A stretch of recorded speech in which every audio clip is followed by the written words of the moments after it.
চলো আজকে তোমাদের দেখাবো চিকেন পকোড়া কিভাবে বানানো যায় ঘরোয়া পদ্ধতিতে। সকাল সকাল এখানে বসে গেছে বাপ বেটা বানাতে লাগে।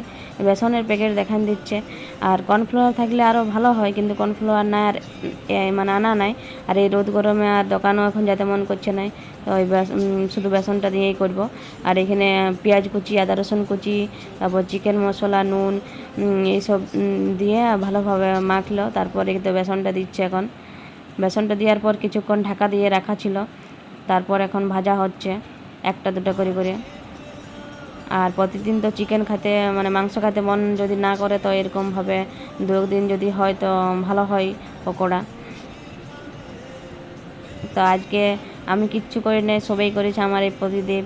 তো ভিডিওটা আজকের ভালো লাগলে লাইক শেয়ার কমেন্ট করবে এবং চ্যানেলটা সাবস্ক্রাইব করবে।